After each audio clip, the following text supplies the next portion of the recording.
Hey y'all, welcome to Mixed Messages. I'm Claire Ward and we are here to cheers to the Golden State. We're celebrating all things California by featuring the cool ingredients found here, the rich culture, and of course the breweries, wineries, and distilleries that make the booze. Today we're featuring one of my favorite California ingredients, Harry's Berries. Coming from the Gean Farm in Oxnard, California, it's an organic, family-owned and operated farm since 1966.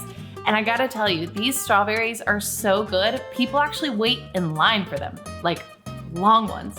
Half the time when I get to the farmer's market, they're sold out, but we got up extra early for y'all this morning and we went and snagged some, and today we're gonna whip up some strawberry daiquiris, a drink that I think is best enjoyed when shared with other people. So we're not making one today, we're gonna make a whole pitcher. First, we took a cup of strawberries, cut the tops off, and stuck them in the freezer overnight. We're gonna replace this with half of our regular ice in the recipe, and it's gonna really pack a strong, flavorful strawberry punch. So we're gonna add 1 cup.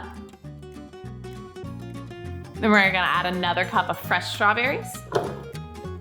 We're gonna add 1 cup of ice. We're gonna add 1 cup of light or white rum.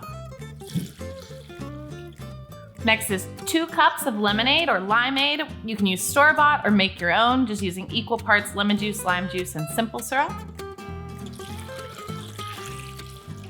And then just to add an extra little summery kick, we're gonna add 5 to 6 basil leaves.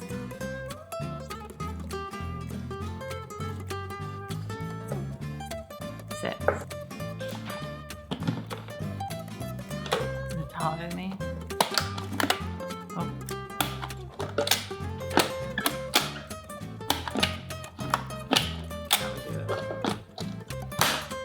Snap our lid on nice and tight. Give her a blend. Turn the power on.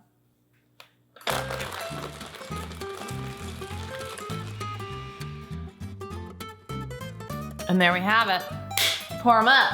All right, we just finished blending these up and we've got enough for me and some friends. This cocktail is fun, it's light, it's refreshing. It's gonna be great, best enjoyed at a summer party or barbecue, out on a front or a back porch. You can garnish these with any of your leftover strawberries. I'm gonna add a fresh basil leaf from my garden, just to punch up a little extra aroma. If you hit the basil leaf against your hand, it wakes up the oils. And there you have it, strawberry daiquiris. Delightful. Thank you guys so much for watching Mixed Messages. I hope you enjoy your strawberry daiquiris. Be sure to like and comment below if you have any questions about this recipe or if there's an ingredient you'd like to see featured on Mixed Messages. And until then, enjoy your summer and cheers, y'all.